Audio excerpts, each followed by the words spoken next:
and it's very clearly a public relations strategy. It's probably quite an effective one. You know, Saudi Arabia does not have a great record on women's rights. It is trying to attract all sorts of investment into the country to sort of realise its commercial ambitions for the country.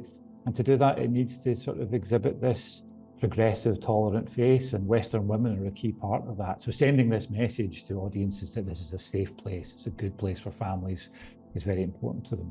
And of course, the reality in Saudi Arabia is quite different to the one that's being presented, unfortunately. I would be very surprised if there wasn't a commercial dimension to this. Yeah, I'd be really surprised. I mean, we've seen this in the past, and we know that Saudi Arabia and the Gulf states use, you know, they spend millions and millions of pounds on public relations, and they're very smart in how they do it. It's not just about getting stories into the newspapers, but they're very conscious of how powerful social media is and the audiences they can reach with it and the importance of reaching those audiences. So yeah, I would imagine this is part of a fairly well-funded PR campaign. Neom is incredibly important. You know, Neom's about the size of Belgium, in fact, and it's central to the country presenting this new image to the world on which this, you know, this commercial and political vision for the country is based. So they need to bring people into the country. They need to bring families and Western families into the country. And that ultimately, I think, is probably what this is all about. Well, Saudi Arabia has a dismal human rights record, and it's important that we spell out what that means, right? Not just use the term human rights. About 2 weeks ago, a Saudi journalist who stood up for women's rights, Turki Al-Jasser, was executed in Saudi Arabia.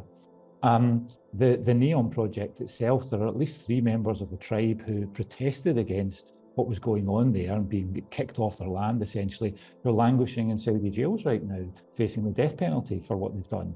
You know, women's rights activists still can't leave the country because of what they've stood up for. So, you know, we cannot believe the sort of public relations image that we're sold about the country from influencers on TikTok and other social media. The reality is it's still quite a brutal place for anyone who wants to speak out. And it's still not a great place for women to go because of the way that women are still second-class citizens in the country. It's very saddening to see people just putting out whatever content is placed in front of them and effectively reading off a script from a state that doesn't really have any interest in women's rights, but really just needs to bring them in to fulfill this, as I say, this sort of commercial and political ambitions that it has.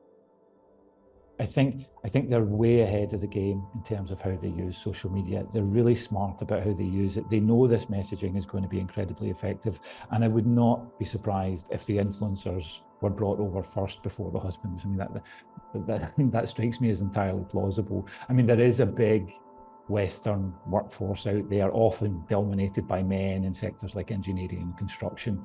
So it's entirely possible that those women are you know, are the sort of spouses of these guys. But yeah, I wouldn't put it past them to have really targeted the influencers. And I mean, it wouldn't surprise me if their husbands don't have jobs there. And if it's the women who are working, that again would not entirely surprise me. It's cheap PR.